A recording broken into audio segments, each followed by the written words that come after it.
Good afternoon, everyone. Welcome to our fourth Monday Bible study, transferred to the third month because next week is Memorial Day. And just a reminder that the church office will be closed. So if you come knocking at the door, Jesus might let you in, but I won't. So, you won't be here. Yep, that's true. I will not be here. So, so we're gonna start with Luke chapter 16. Similar. This is a lot of this. The two parables here are unique to Luke, just as the previous chapters were also mostly unique to Luke as well. But I'll just begin with, as we are going to be talking about the rich man and Lazarus and this allegorical look into the afterlife, I found a quote from C.S. Lewis's The Great Divorce, which is his own kind of glimpse into the afterlife. And this is his quote on this. Hell is a state of mind, and every state of mind left to itself, every shutting up of the creature within the dungeon of its own mind, is hell. But heaven is not a state of mind. Heaven is reality itself. All that is fully real is heavenly. For all that can be shaken will be shaken, and only the unshakable remains. Let's go. Would someone like to begin? Luke 16. Can you push your laptop back? Okay, All right, I'll begin. Then Jesus said to the disciples, "There was a rich man who had a manager, and charges were brought against him that this man was squandering his property. So he summoned him and said to him, 'What is this that I hear about you? Give me an accounting of your management, because you cannot be my manager any longer.' Then the manager said to himself, 'What will I do now that my manager is taking the position away from me? I am not strong enough to dig, and I am ashamed to beg. I have decided what to do, that when I am dismissed as manager, people may welcome me into their homes.' So summoning his master's debtors one by one, he asked the first, 'How much do you owe my master?' And he had answered, 100 jugs of olive oil.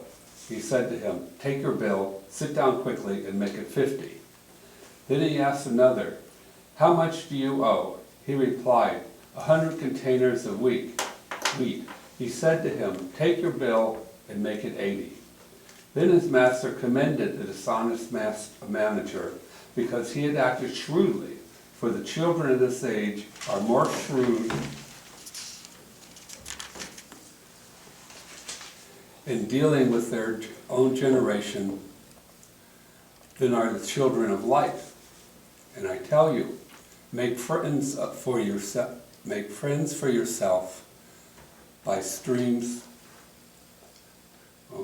by means of dishonest wealth, so that when it is gone, they may welcome you into your eternal homes.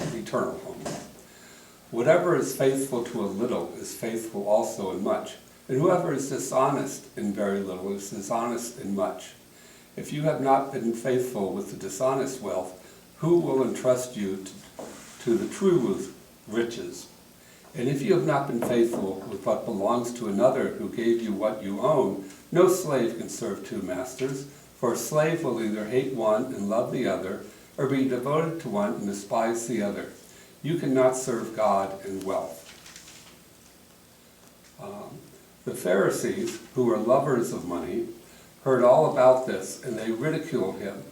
And they said to them, You are those who justify yourself in the sight of others, but God knows your hearts, and what is prized by human beings is an abomination in the sight of God. The law and the prophets were offset until John came. Since then, the good news of the kingdom of God is proclaimed, and everyone tries to enter into it by force. But it is easier in heaven and earth to pass away than for one stroke of a letter of the law to be dropped. Anyone who divorces his wife and marries another commits adultery, and whoever marries a woman divorced from her husband commits adultery. I can read the rest.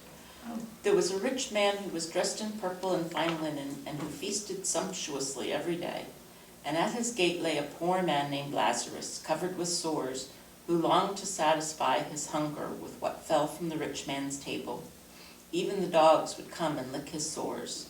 The poor man died and was carried away by the angels to be with Abraham. The rich man also died and was buried. In Hades, where he was being tormented, he looked up and saw Abraham far away with Lazarus by his side. He called out, "Father Abraham, have mercy on me, and send Lazarus to dip the tip of his finger in water and cool my tongue, for I am in agony in these flames." But Abraham said, "Child, remember that during your lifetime you received your good things, and Lazarus in like manner evil things. But now he is comforted here, and you are in agony. Besides all this, between you and us is a great chasm has been fixed, so that those who might want to pass from here to you cannot do so, and no one can pass from there to us." He said, "Then, Father, I beg you to send him to my brothers, or to send him to my father's house, for I have 5 brothers, that he may warn them, so that they will not also come into this place of torment." Abraham replied, "They have Moses and the prophets. They should listen to them." He said, "No, Father Abraham, but if someone goes to them from the dead, they will repent." He said to him, "If they do not listen to Moses and the prophets, neither will they be convinced, even if someone rises from the dead." The Gospel of the Lord.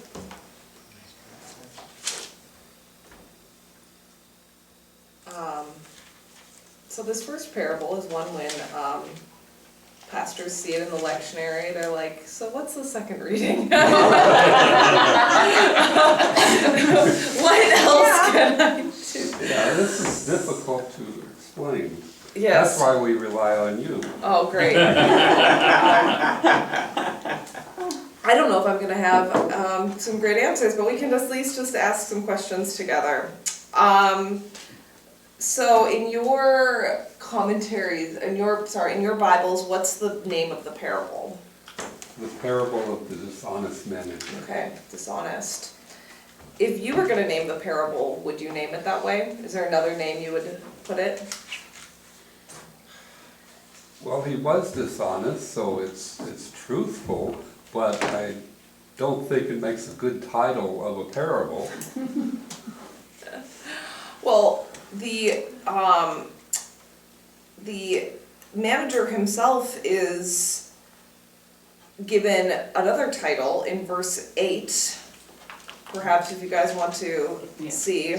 Shrewd. Shrewd, right? We could call this the parable of the shrewd manager.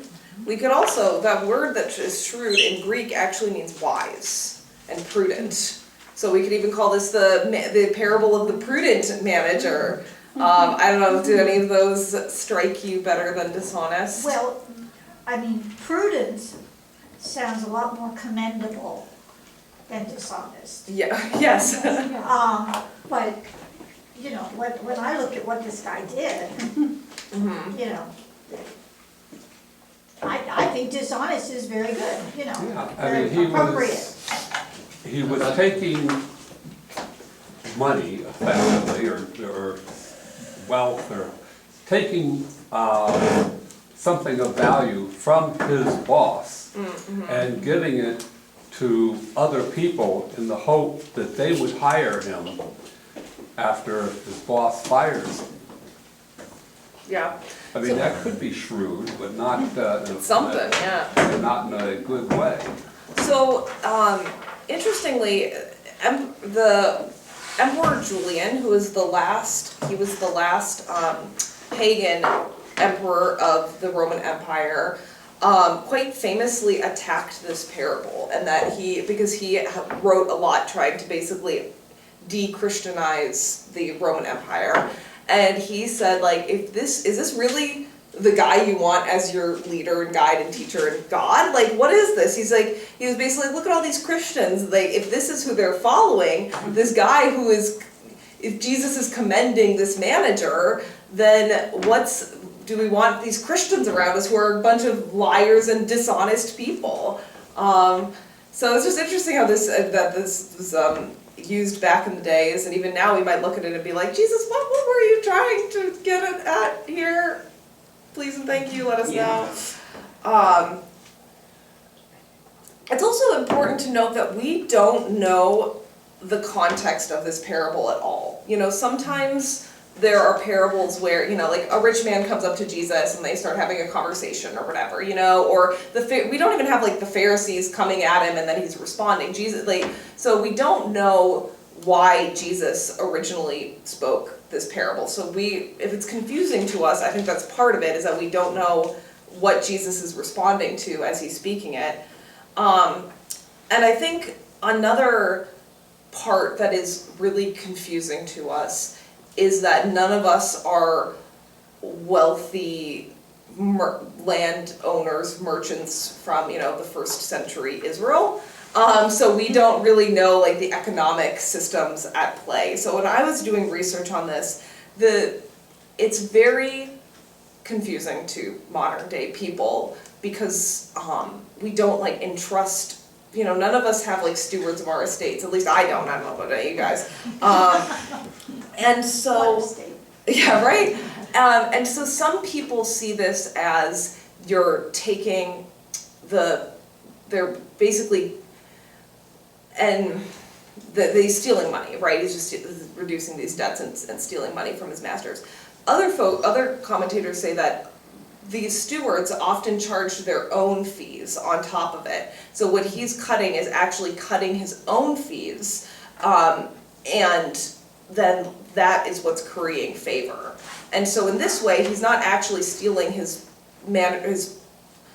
lord's money, he's just reducing his own debts.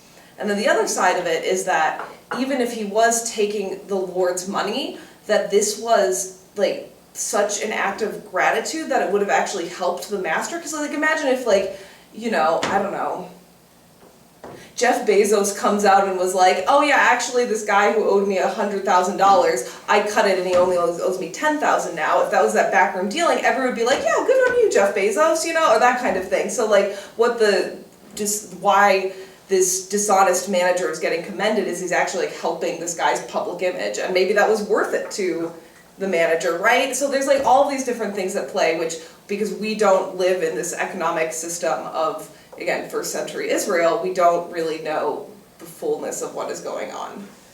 Right. Is anything what I'm sharing changing your mind on the dishonest, shrewd guy? It could also be that the manager knew that the guy who owed 100 barrels of, what is it, oil or wine, whatever it is, olive oil, couldn't pay the 100 acres, but he could pay 50. So the argument could be that it was a settlement of a debt that the owner isn't going to get anything, right? Unless he cuts what's owed. And he's That is now he's got the 50. Now he's got the 50, right.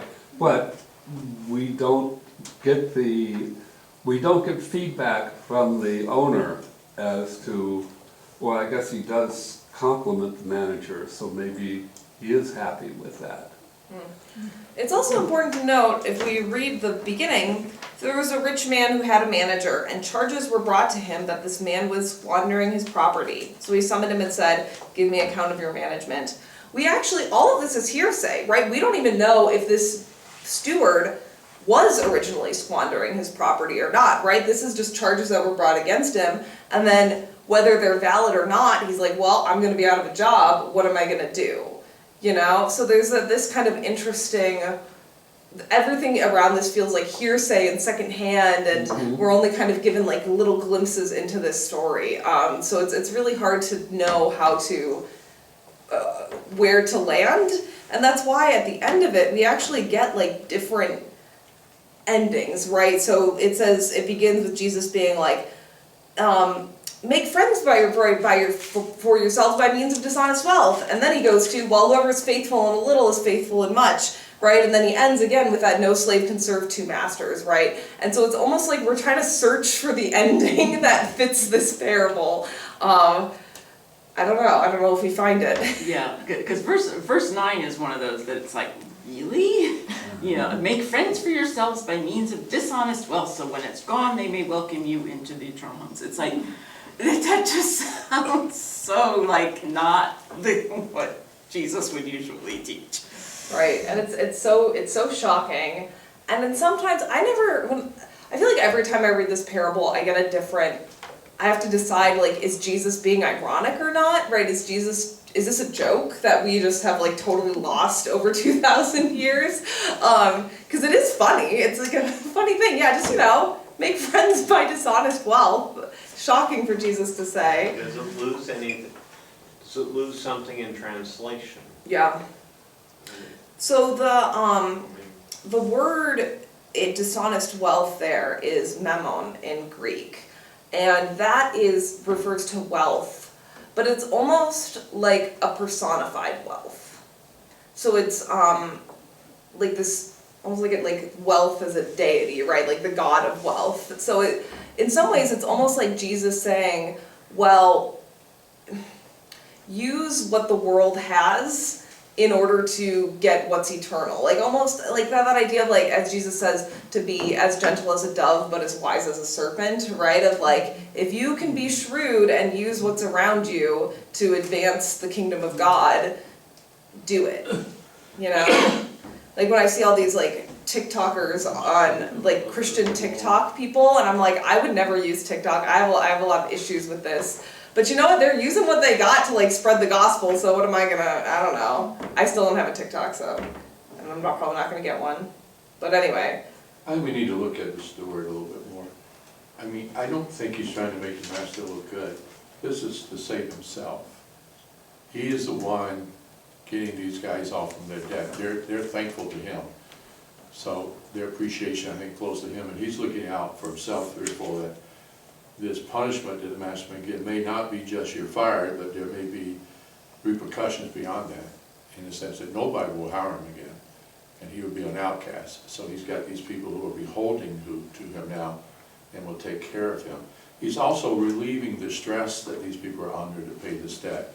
Maybe this is an unrighteous debt. Maybe this master is greedy and putting things on his people that he shouldn't be, and the steward knows that, and he's now relieving them of that in some way and giving them a break, if you will.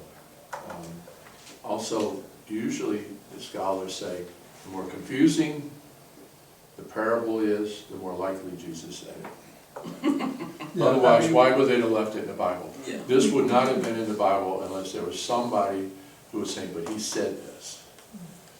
There's no other reason for them to put it in here, because it's just confusing. Yeah, well, I mean, your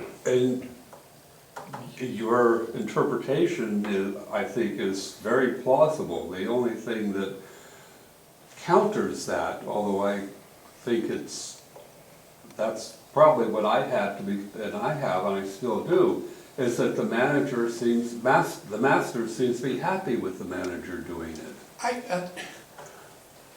What does he say? Committed the unjust steward because he had dealt shrewdly. That's my interpretation. I don't know about yours. Yeah. I think he's just smiling, saying, "You rascal, you really pulled one off on me. I didn't see this coming. I mean, you turned it around. Now you're the good guy. From being the bad guy. Now, how can I punish you in a harsh way when all these people are now on your side? I mean, you kind of boxed me in. Good for you." Now, I think he still fired him, but at least he's leaving now with some friends, whereas Right, before yeah, he wouldn't have right. had them. Yeah. So I think the guy is just kind of like, all right, you cut my options here, so good for you. But Yeah, commending's not necessarily going, "Boy, you're really great." It No. might just be, "Hey, you pulled it off." yeah, you got out of a tight spot. And the other thing I wonder is, like, I know sometimes in a lot of the parables, it's that, Jesus is clearly exaggerating things that his audience would know was clearly, just ridiculous that this would happen. Right. And so that are some of these debts things that his audience would know are just so high that there's no way anybody would be able to Right. pay, you know, that owing 100 jugs of oil would just be a ridiculous debt. Right, yeah, I looked it up, it's 875 gallons of oil, that's a lot of oil. Yeah, it's like who It's needed like to you borrow need like that an much oil oil? truck going to get, yeah. Yeah, I think that's a good point, and I think also, I think one of the things, I mean, that we all know is that Jesus is a masterful teacher, right? In the ways that he can exaggerate, the ways that he can draw you into the story, and the ways that there are these different interpretations, right? Depending on where you're at and who you're feeling more siding with, you know, like that Jesus's parables are still so impactful and still so interesting to us. Like I was reading a commentary around on this that was written by an African American who was talking about that this manager may have been enslaved since that was during that time period, that could have been that.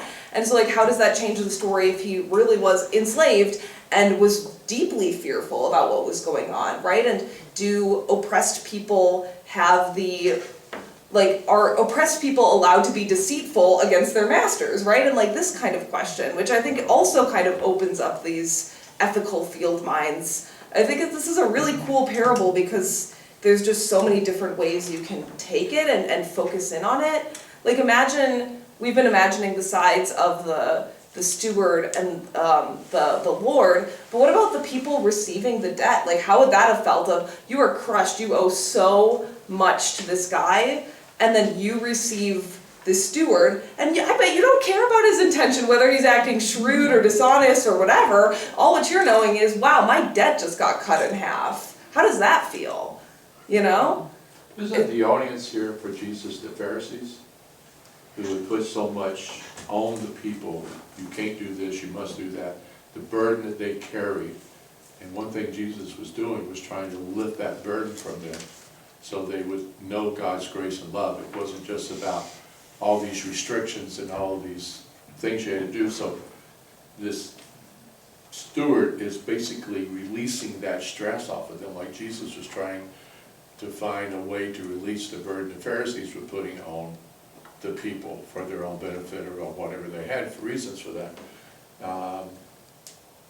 So the audience is also, I mean, most of the hearers are going to be the ones that are under debt, the ones who owe the master. They're not going to be rich people, whatever. So they're going to hear this as pretty good news. You know, someone's taking all that off of me. The unjust are getting their due. I mean, this master, he's a bad guy now. He understands what it's like. So I don't know. There's a lot of possibilities here. I guess I'm gonna go to a higher level and say, who is not necessarily the audience for this parable and things like that, but who is the audience of the reader of Luke? I mean, you're right that, you know, it was probably included because Jesus said it, but Luke had to figure out how to stick it in here. And I'm sure there's other things that Jesus probably said that he didn't stick in there. And what is the message being sent? Yeah, well, Luke was primarily focusing on Gentiles, wasn't he? You know. He was.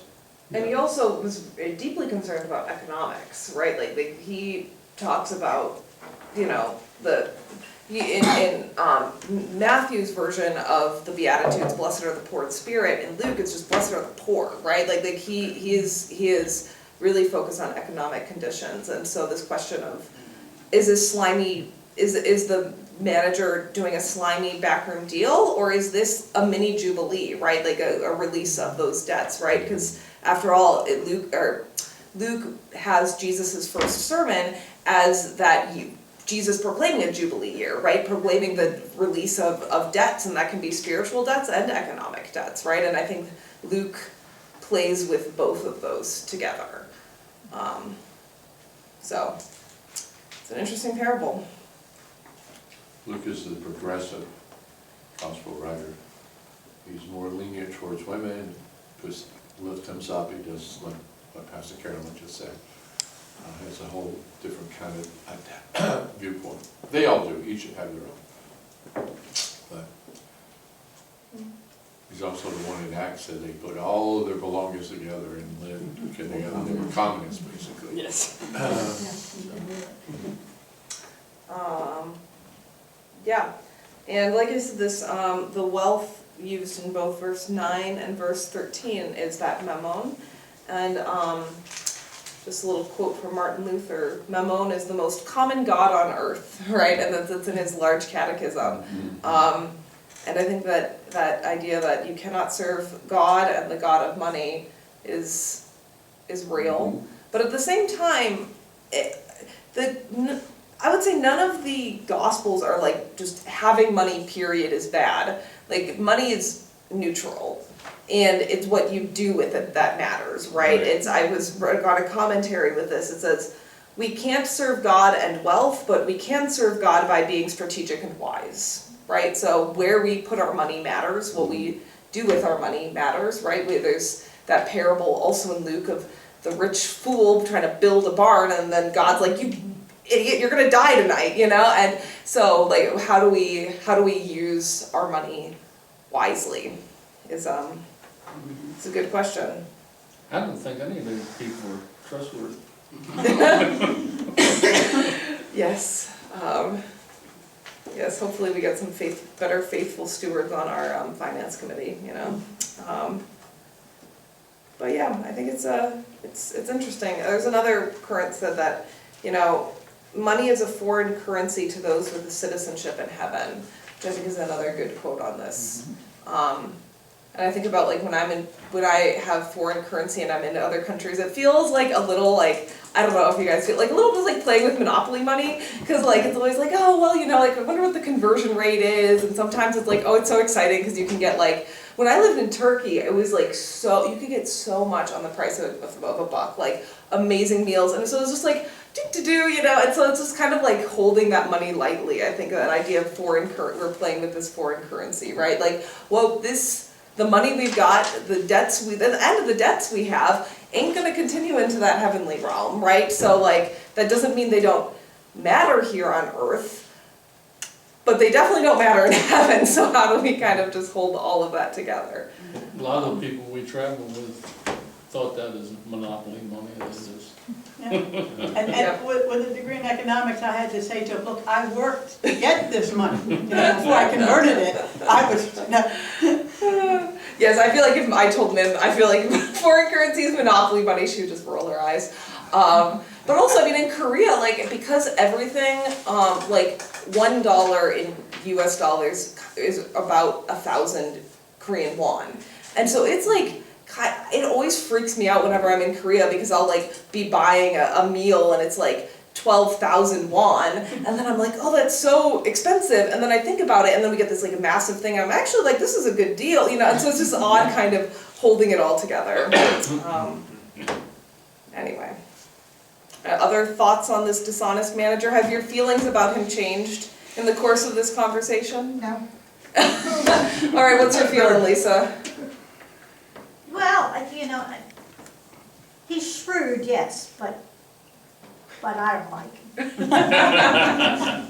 he's not trustworthy. He's not trustworthy. Yeah. I don't want him on my team. I mean, I guess part of me questions the rich man. Were those yeah. those bills owed reasonable numbers, or was they outlandish, and that the shrewd manager is just cutting them down to a more reasonable size? Well, he's taking his, I think Pastor Carolyn said. Well, he did that. He's taking his cut out of it, what he put on top of it. Yeah, or at least that, but maybe he's taking a little more. Yeah. Yeah. Yeah. Now I want to know is why did Luke throw verse 18 into the end of this parable? It doesn't seem. It seems totally out of context. It's kind of like, oh yeah, by the way, Yeah. while we're at it. I don't know. I kind of feel like Luke was like similar, like this is something Jesus said, and I know I should put this somewhere, so we're gonna put it here. It makes no sense to me either. Most of the commentaries are like, this is just some kind of weird, like, transitional thing until the beginning part kind of makes sense, right? That it's this thing about what is our relationship to the Moses and the prophets, right? And then that's kind of supposed to lead you into the next parable. But yeah, then it's just like, oh, we're just gonna talk about adultery for a hot second. I just have one other thought that I hadn't occurred to me before about, the manager and everything. And if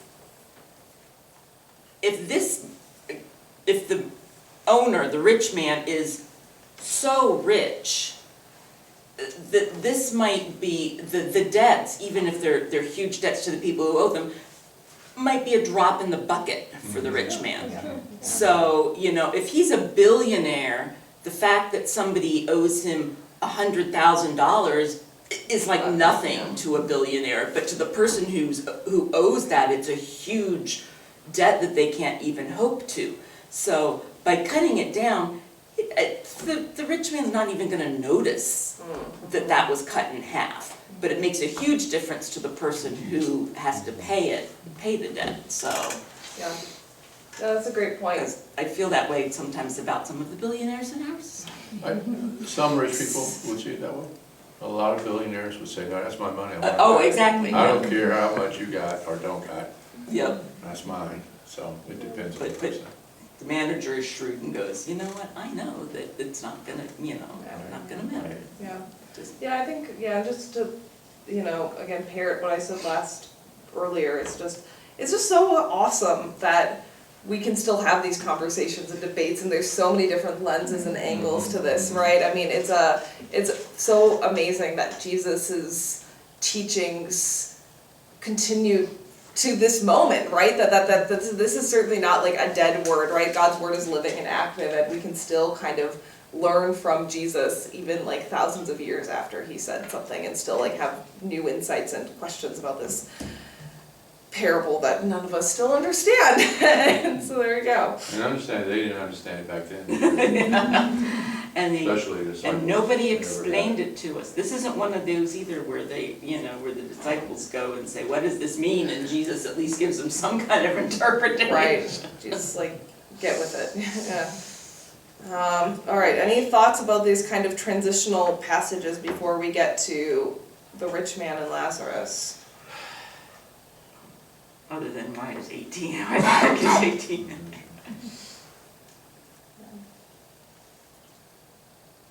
But the one thing about verse 16,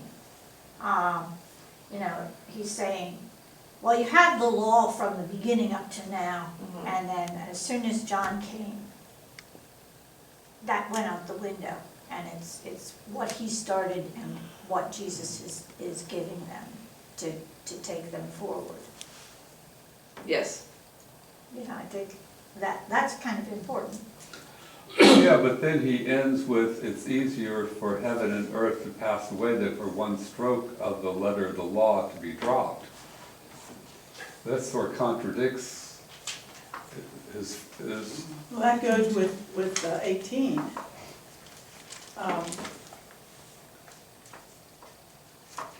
But I was glad that Fred didn't have a problem marrying a woman divorced. So. In fact, when Cindy Munker visited, she wondered why, when she was here, I was leading divorce care because she didn't know. She was here in '97 and Fred and I married in '85, so most people here just knew me as married to Fred. But I did go through that first divorce and knew how it felt to have that condemnation and how alone you feel. And I really feel divorce care was useful to people because just when they came in and realized it happened to other people too, just that made them feel better. And then this course went through to help and realized that it was just one thing that happened to you. It was not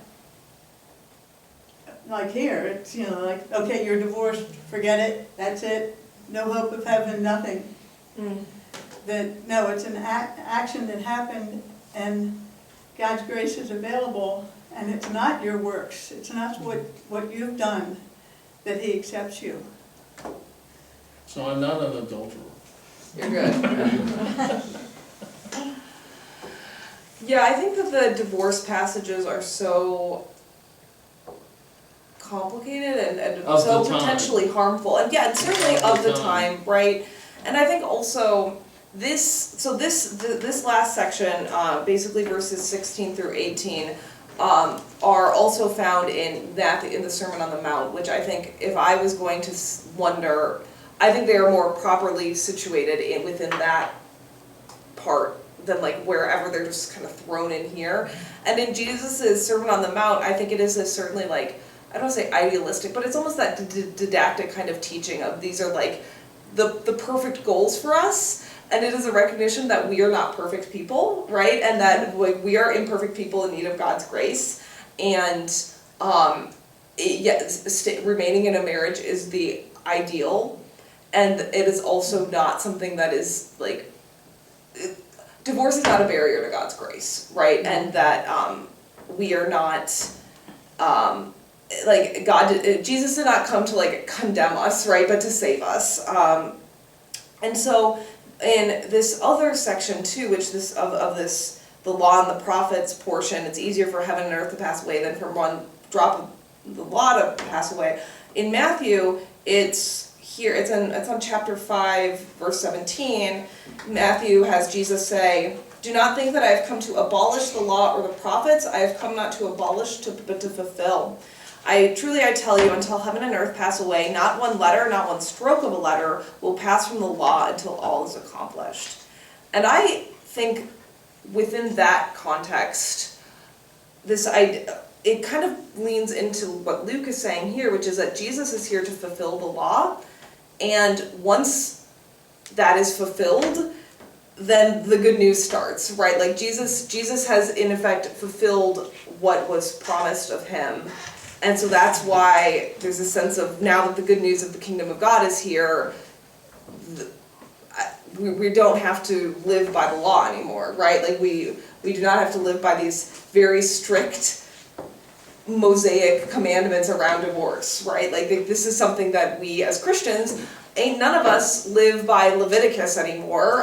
Check your linen, see if they're mixed, or I don't know if any of you guys had ham this for lunch, but there you go, And so this idea that like Jesus came to fulfill the law, and he has fulfilled the law in himself, again, so that we don't have to. Like, God sent a perfect person for imperfect people to give us grace for our own imperfections. I don't know, at least that's how I interpret this passage. I don't know, I'm sorry, I just like rambled about the Torah for like 5 minutes, I like Matthew's better. It fits better than this stuff. It's like you said, it seems like he just inserted it. It doesn't flow with the rest. But you also have to remember, Jesus was a person of his age. Well, and also the comment about divorce goes back to the economic side of it. When a man puts his wife aside, there goes her support. So right now you're creating a really desperate situation for that person. And speaking of desperate situations, we can go to the rich man and Lazarus. This is the only parable that Jesus teaches, which has a named character. That is Lazarus. Now, I'm assuming this Lazarus is not the, Not the one that Yes. lived with his sister. Yeah, it is not the raising of Lazarus, right? Lazarus was a pretty common name back then. There are a few fringe people who try to connect those stories, but no, I would not say that those are connected at all.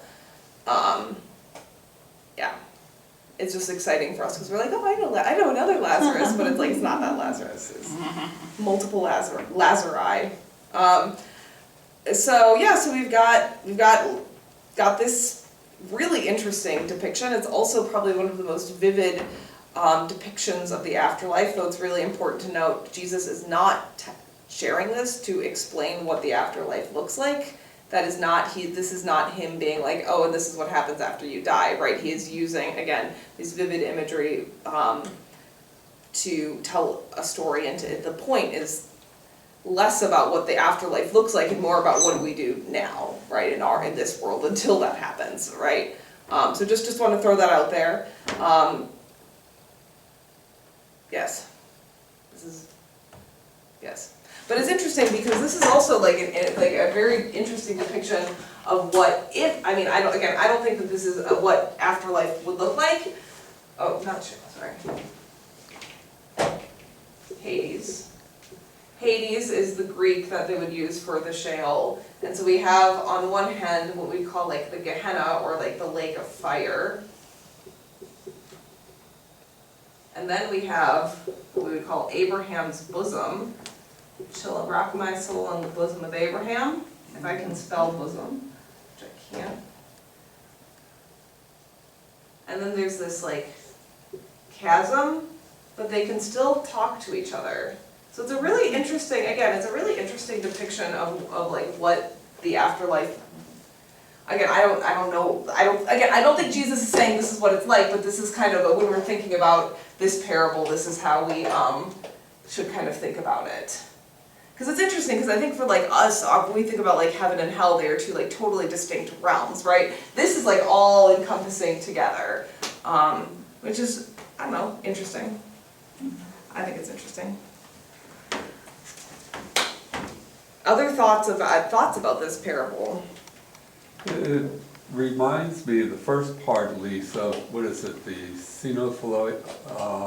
Phoenician woman who was, that she was complaining that dogs eat from the scraps of the food. Right. From the table. Yes. Yes. I can see that. Well, and the last makes it, neither will they be convinced even if someone rises from the dead. Well, that's what Jesus did. Right, yeah. I think often Christian commentators and Christian thinkers interpret this last section as being like, oh, well, the Jewish people didn't like believe in Jesus's resurrection or whatever. But I think that that's kind of us reading that onto it. And I think what's a more interesting interpretation would be that Jesus is speaking against the Sadducees. So the Sadducees and the Pharisees were two of the distinct groups within Judaism, and the Sadducees were did not believe in the resurrection of the dead, and they also did not interpret, they also didn't hold like the Psalms to be like canonical or whatever, like they were very like a strict interpreting of like, oh, it's like the law of Moses is the only like sacred scripture. And so if we think about this, Jesus certainly, if he had to like lean on his side, he was certainly not a Sadducee. He would probably be more in line with Pharisaical beliefs. And so it's just interesting if we think of it this way, Jesus is now like intra-Judaism trying to convince this other group of there is a resurrection from the dead. And I think that if Jesus is speaking to his original listeners, I think that interpretation of him trying to convince the Sadducees about the resurrection might make more sense than us thinking that he's like already assuming, oh, there's the Christians and the Jews, right? That's like something we're putting onto this text. Do you agree with this? Do you disagree? Thoughts? Makes sense. Comments? I always think that what always gets me about the rich man in here is how he hasn't changed. It's Absolutely right. because he's being tormented, but he's still like, send Lazarus down here with a drop of water to make me whole. Send Lazarus to my father's house. It's just like he still doesn't see Lazarus as a person or anything like that. So He's very selfish. Yeah. It's all about him, and it's all about his brothers. yeah. That's all he cares about. I mean, it's not like, let others know, no, just my family, I don't care about anybody. Right. And Lazarus to him is still just a slave or A nobody. servant or nobody, right? Yeah. But yeah, no, he ain't changed any. Yeah. That's part of the reason he's still there. Yeah. There's a great book by C.S. Lewis called The Great Divorce. That's the quote that I started off with today.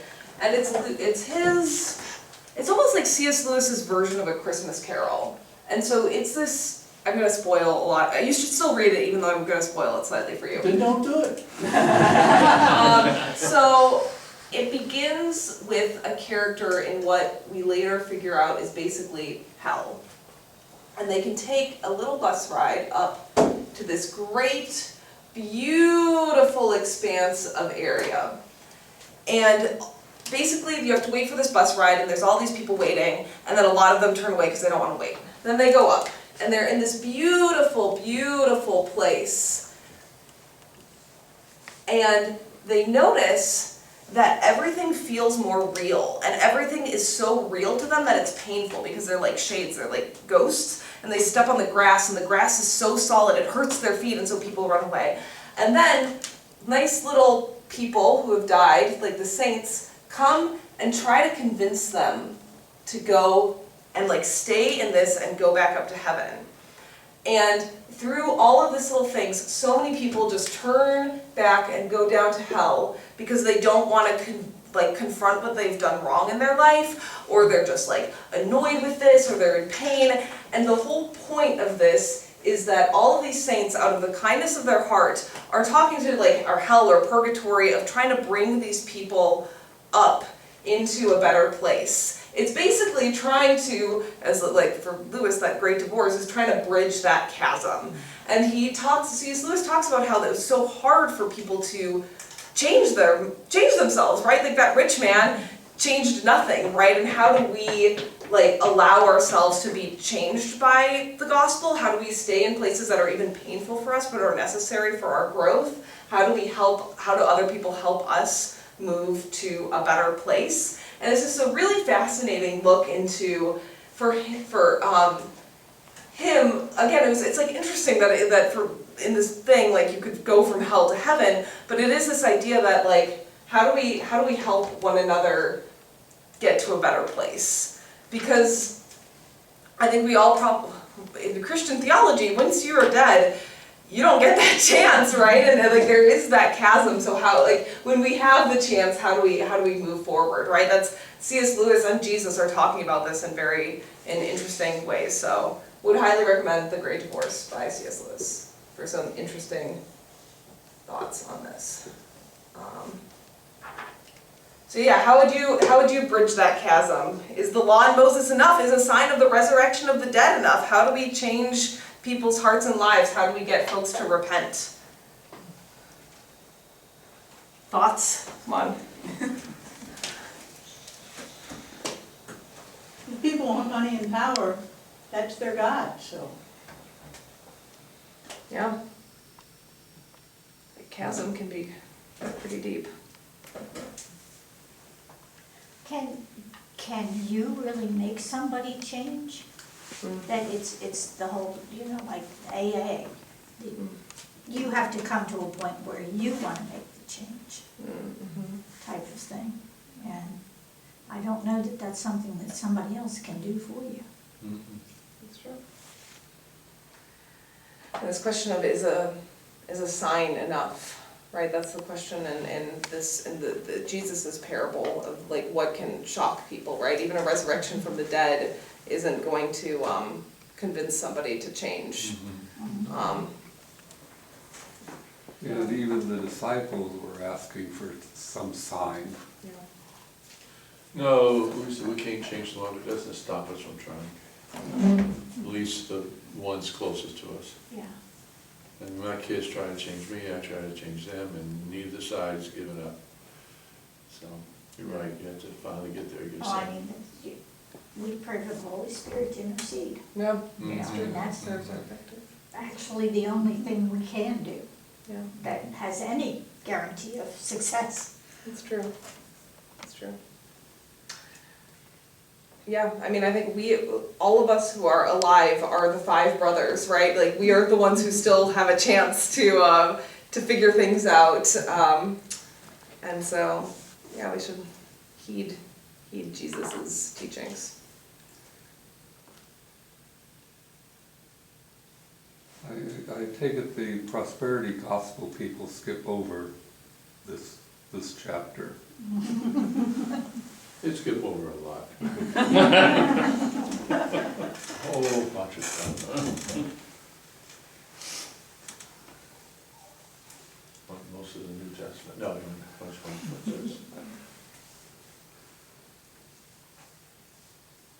saw it. When we were in Texas, we saw this big auditorium where they filmed it every Sunday. Oh, Joel was. Yeah, no. On TV. And I said, when do they give communion? They don't. I went to one of those churches in Western Maryland, and they were meeting in a movie theater. That was a new thing at one point. They would go in movie theaters because it was not intimidating for people, like being in a church. And it was a Sunday after Easter, and the guy that preached about Christmas, which I couldn't understand. It's like, what are you doing? But it was a lot about entertainment. We had a band and smoke and all that was going down. But they did have communion. But they handed out these aluminum trays that had grape juice and pretzel chips. Pretzel chips. And that was communion. And I did not see it that way. I just passed it along. It was crazy. It was just crazy. And then they go and say, it was tasty. oh, I guess, I didn't try. They said, we're not taking up an offering. You will not see us hand a plate out. We will not ask you to give. But if you would like to, there is a box outside. So I was like, come on. But you're right, they make it easy. It's not a challenge. It's easy. Well, any And this is concluding- not easy, this chapter. No. Jesus himself, what he says is not easy. Yeah, It's challenging. it's true. Any final thoughts on the rich man and Lazarus? I'm not sure I know any more than when I walked in. Yeah, Nothing changed. We don't know about the brothers. Of course, he didn't care about his sisters, I guess, yeah. if he had any. I just feel like that's the most straightforward part of this chapter, you The know. brother part? Yeah, Yeah, well, Yeah. the rich man and Lazarus Well, the part men is- were only in. is kind of the most straightforward. Well, that's true. It's like, That's you know, true. like, I can kind of, understand what I think is at least the point of that, as far as the rest of it, it's a lot more confusing. Yeah, and again, I mean, as somebody said, this is an open-ended parable like so many of them are, right? We have this question of, do the five brothers listen to the law in Moses, right? Are they going to, would they have been convinced by a resurrection of the dead? Guess not, yeah, it's interesting. If I had to preach on one of these two parables, I'd way rather do the rich man and Lazarus, even though it has its own complications. Well, the first one you play around with, nobody knows what it means to see anything. Well, I've been there, done that. I was gonna say, you start out with, I don't know what the heck this means, but let's look at it. Yeah. Yes. You take it, you have a poll, Yeah. Who thinks it means this? Who thinks it means this? All right, we're gonna have a vote, pass out the ballot. Well, the parables, Jesus used them mostly to challenge and confuse people. I mean, he used common things in people's lives, the sower went out to sow, and the guy that went down the road to Jericho and all that, good spring. But he twisted endings, so he made them challenging to accept and understand. I mean, I did a lot of research in the Good Samaritan. I mean, he lifts up the audience in that, because the two guys that go past, the people are going, no priest is gonna help that guy, and no Levite, I mean, you're right, and they're putting themselves in the hero's position. I would help them. And then it's the Samaritan who they despise, hated, prejudiced, and it's shocking. I mean, what do you mean a Samaritan? Why would a Samaritan? He made them wrestle with. Now these parables, he really makes you wrestle, even more than usual. But they're tough. They're tough.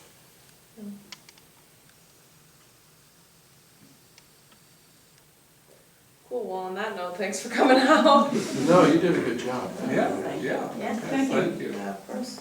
Next Sometimes week- all we can do is just ask the questions together and kind of hear different perspectives.